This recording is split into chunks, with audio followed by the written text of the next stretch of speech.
We're given this circuit and we want to find out a variety of things about it. The first thing is the voltage across the 16 ohm resistor, V of t, as a function of time as t goes to infinity. The input's sinusoidal, and we want the result as t goes to infinity, which means we're after a particular solution. That means V of t will be sinusoidal as well, and we probably want to use the frequency domain. The next three parts, B, C, and D, are about complex power, average power, and reactive power. So we want S, P, and Q. These are all AC power quantities, which is also done in the frequency domain. Parts B, C, and D don't really depend on part A at all. In order to find the complex power, the average power, and the reactive power delivered by the source, we're going to need this current out of the source I. That's not really dependent upon V of t, so part A is really just a problem finding a steady state sinusoidal response, and then these will be sort of separate problems based on AC power. So let's convert the circuit into the frequency domain. We're going to need that for all four parts, and get on with calculating the response for part A. Here's the frequency domain circuit. We've converted the input and the output to phasors. All of the circuit elements are represented by their impedances. If I do nodal analysis, it looks like I'll end up with three equations and three unknowns. Mesh analysis is going to give me probably two equations and two unknowns. This is all eminently reducible though. So I can convert this circuit to the 2 at an angle of 30 degrees, a J8 ohm impedance, and some equivalent impedance of this whole mess over here, which is going to be ZEQ, and the voltage across ZEQ can be found from a voltage divider. So first let's find ZEQ, then we can use that to find the voltage phasor. These elements are all in series.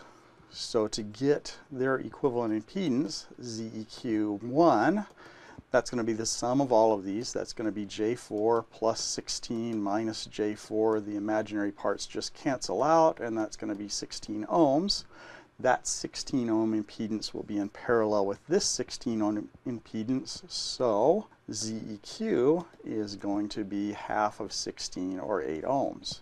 Now, from my circuit down here, V as a phasor is going to be the total voltage 2 at an angle of 30 degrees. This is a voltage divider, so I'll use ZEQ, which is going to be 8 ohms over the sum of the J8 ohm and the 8 ohm resistance. So this is J8 plus 8 ohms.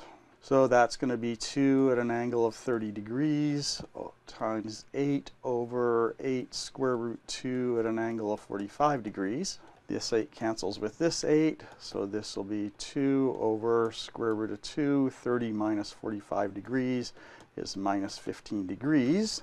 We want V of t, so V of t is equal to 2 over root 2 cosine of my original frequency, which was 8 radians per second, minus 15 degrees.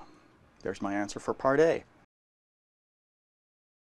Now in part B, I can use my previous result to some extent to simplify my problem. I found out that the equivalent impedance of this whole network was 8 ohms, and I need the current out of the source, as I previously mentioned.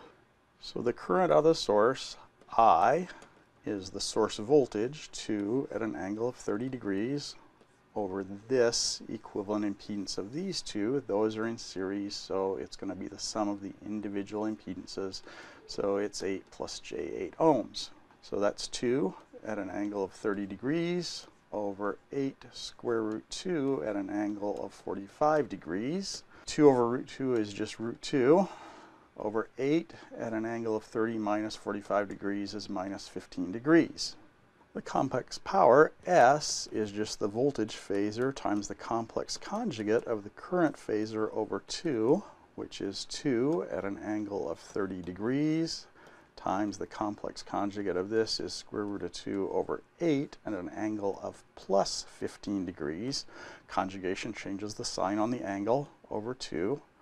That 2 cancels with that 2. This becomes square root of 2 over 8 at an angle of 45 degrees, which is my answer for part B. For parts C and D, once I have the complex power, it's easy to find the average power and the reactive power from the real and imaginary parts of S.